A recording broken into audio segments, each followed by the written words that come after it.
Congratulation new show के लिए छोटी ठकुराइन, क्या कुछ कहना चाहेंगे? क्या स्टोरी है, क्या मतलब कैसे चलने वाला है, क्या कुछ कहना चाहेंगे?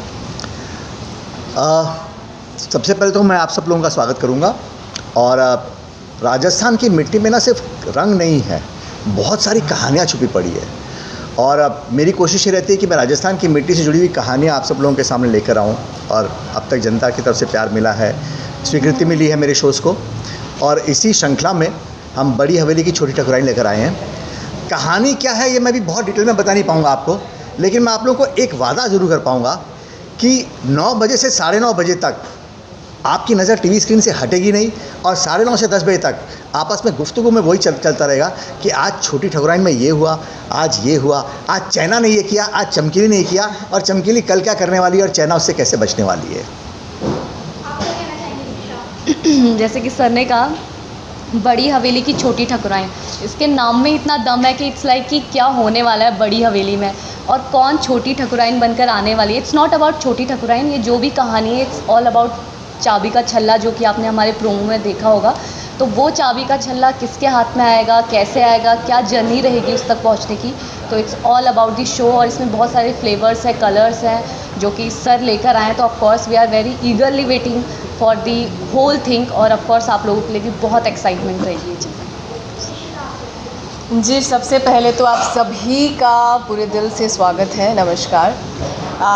मैं बहुत ही ज़्यादा थैंकफुल हूँ रघुवीर सर का, क्योंकि मतलब उन्होंने मुझे चुना एज़ चमकीली एंड शिमारू चैनल का, कॉज ये जो किरदार है बहुत ही अपने आप में डिफरेंट है। अगर हम शो के बारे में कहेंगे, हमेशा हम देखते हैं कि जब ठकुराइन बनते हैं या तो वो पीढ़ियों से जो चली आ रही है कि जनरेशन टू जनरेशन उनको मिल गया कि हाँ कि चलो तुम उत्तराधिकारी हो, तुम्हें मिल जाएगा।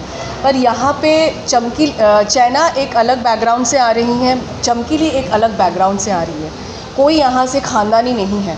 सो इन दोनों की आपस की जो एक जर्नी है, इस बड़ी हवेली की जो ठकुराइन वो बनेगी, तो ये भी एक मैसेज है कि कोई भी पावर या कुछ भी मिलने से पहले उसके लिए संघर्ष करना तो ज़रूरी है, फिर उसका महत्व नहीं रहता है। सो ये एक संघर्ष है और साथ ही साथ बहुत सारे ट्विस्ट एंड टर्न्स हैं एंड एक मैसेज जाएगा लोगों को कि जो फीमेल्स हैं, जो औरतें हैं, वो कितने अपने आप में अपने कैपेबल है कि वो एक घर को कैसे चलाएं, हर चीज़ को कैसे चलाएं। तो एक ठकुराइन बनने की जर्नी है, जैसे आपने देखा है, सर ने दिखाया कि छल्ला है, चमकीली या चाइना, चैना, सॉरी माफ़ कीजिए, चैना उनको मिलेगा। सो ये फुल कहानी है और सर ने तो बोल ही दिया है और सारे मसाले बोले के आ ही रहे हैं। एक चीज़ मैं बोलना चाहूँगा कि जब ये बोलती है रघुवीर सर मूर्ति है, ये कैरेक्टर में इतनी घुसी हुई कि मुझे डर लगता है कि आप कुछ कर देगी आप कुछ कर देगी ये। हाँ, बहुत खूबसूरती से अपना कैरेक्टर निभा रही है ये ऑन स्क्रीन, ऑफ स्क्रीन बहुत प्यारी लड़की है एंड इसके कई रंग आपको देखने के लिए मिलेंगे। So that's a good thing. हर बार आपको इंतज़ार रहेगा कि अब कल क्या करने वाली है चमकीली और चैना कैसे उसे जवाब देने वाली है। हमारे नॉर्थ में क्या, हमारे पूरे हिंदुस्तान में एक चीज़ बहुत इंपॉर्टेंट होती है कि घर की बागडोर किसके हाथ में रहेगी। तो ये जो छल्ला है, ये छल्ला उस जिम्मेदारी का प्रतीक है कि ये घर की स्वामिनी कौन बनने वाली है।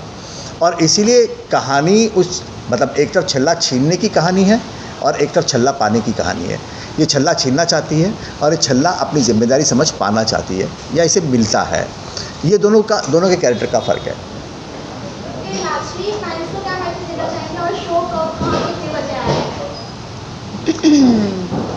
फैंस को तो यही मैसेज देना चाहेंगे कि ऑफ कोर्स हमारे शो को पहले आप देखिए और जैसे कि सर ने कहा कि आप लोग वेट करेंगे कि कल क्या होने वाला है, बिकॉज़ हम तो खुद शूट कर रहे हैं, तो हम बहुत इंटरेस्ट के साथ शूट कर रहे हैं, बहुत मज़ा आ रहा है शूट करने में। तो फैंस जब इसे देखेंगे तो ऑफ कोर्स उनका प्यार मिलेगा, जिसका हम इंतज़ार कर रहे हैं। तो बस आप वेट कीजिए और ये शो आने वाला है 27 जनवरी से रात 9 बजे। तो please keep support and keep give love. Yes, हम सभी यही कहेंगे कि 27 जनवरी से टीवी के सामने कुर्सी लगाकर पूरी फैमिली के साथ बैठ जाइए, क्योंकि फुल फैमिली ड्रामा है। यहाँ पे बहुत सारे अच्छे मैसेज भी जाएंगे, आप मसाले भी हैं, स्टोरी भी है, चटकारे भी है, प्यार मोहब्बत है, सब चीज़ें हैं। तो 27 जनवरी से रात 9 बजे शिमारू उमंग पर आप ये शो देखिए, बड़ी हवेली की छोटी ठकुराइन। हम पूरी टीम बहुत मेहनत कर रहे हैं, श्योर करते कि आपको बहुत मज़ा आएगा। मेरा सवाल सर से है कि इस शो की खासियत क्या है जो कि बाकी के शो से अलग बनाएगी? ओके, देखिए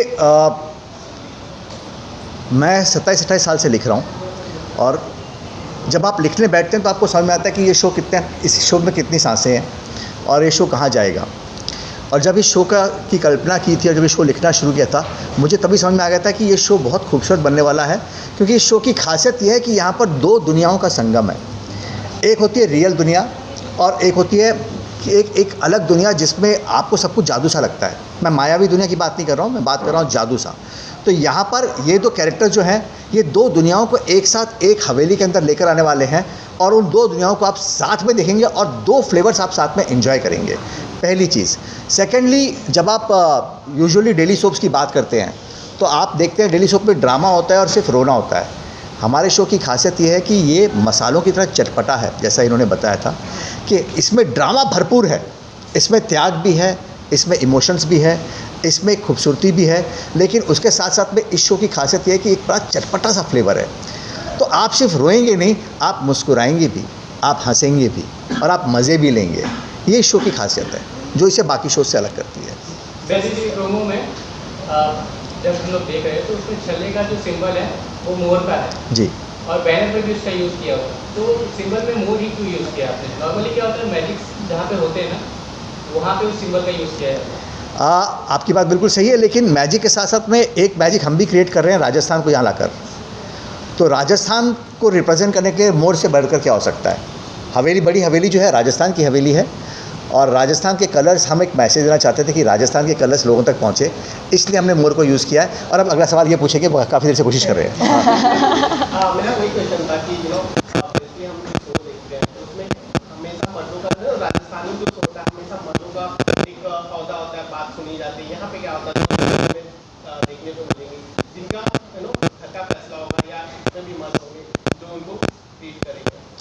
देखिए, ये तो बोलने की बात है कि मर्दों की चलती है, वो चाहे राजस्थान हो चाहे हिंदुस्तान का कोई भी कोना हो, वो दिखाने के लिए दिखाया जाता है कि मर्दों की चलती है। हम बिल्कुल सच्चाई दिखाने वाले हैं, मर्दों की बिल्कुल नहीं चलती है। हाँ, तो यहाँ पर इन दोनों औरतों की चलने वाली है, इनके झगड़े वाले हैं। सेइंग दैट, हमारे शो में जो मर्द हैं उनकी कहानी में बहुत बड़ी इंपॉर्टेंस है हमारे। हाँ जी, यहाँ पे दिख नहीं रहे। हाँ, तो वो जानबूझ के हमने उनको छुपाया है, क्योंकि कहानी में भी वो कुछ वक्त तक छुपे रहेंगे।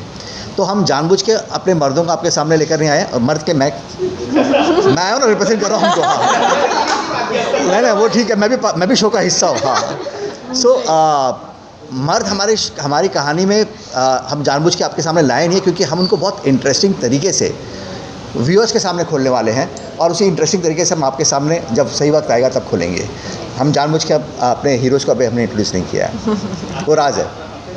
कि लोग जब कास्ट को चूज कर रहे थे तो इन लोग में क्या खासियत लगी जो आपको? इसकी मासूमियत, इसका चटपटापन। ये बहुत क्लियर था हमें एक ऐसी लड़की चाहिए थी जो कि जिसको देखकर आपको लगे कि यार ये तो मेरे घर की बेटी हो सकती है, येट उसमें एक अट्रैक्शन हो जो एक फीमेल लीड में होना बहुत ज़रूरी है। तो जब मैंने दीक्षा को देखा तो दीक्षा में एक सिंप्लिसिटी थी और उस सिंप्लिसिटी में बहुत खूबसूरती थी। तो इमीडिएटली दीक्षा को देखते ही फर्स्ट लॉट में ही, मतलब जब हम लोग के पास कास्टिंग के लोग आने शुरू होते हैं तो पहले में ही मेरे पास दीक्षा आई थी, दीक्षा का प्रोफाइल आया था और मुझे समझ में आ गया था कि मुझे मेरी चैना मिल गई है। और मज़े की बात है, उसके बाद हमने बहुत सारे ऑब्वियसली आप ऑप्शंस देखते रहते हैं, लेकिन हम कहीं भी नहीं गए, हम लोग बहुत क्लियर थे चैना ये है। और सेम चमकीली के साथ में हुआ, जब इशिता का हमारे पास में प्रोफाइल आया था और ऑडिशन आया था तो हमको इमीडिएटली समझ में आ गया था कि हमको हमारी चमकीली मिल गई है। इन दो कैरेक्टर्स को जीने के लिए दीक्षा और इशिता से बढ़कर कोई और आर्टिस्ट मेरी नज़र में नहीं है। और मेरी नज़र बहुत बड़ी है क्योंकि मैं बहुत साल से काम कर रहा हूँ। बहुत बड़ी बात है सर, आपसे सुन लिया, मतलब हमारे लिए तो काफ़ी हो गया, और हो गया कि और अच्छे से करना है, इस किरदार को निभाना है।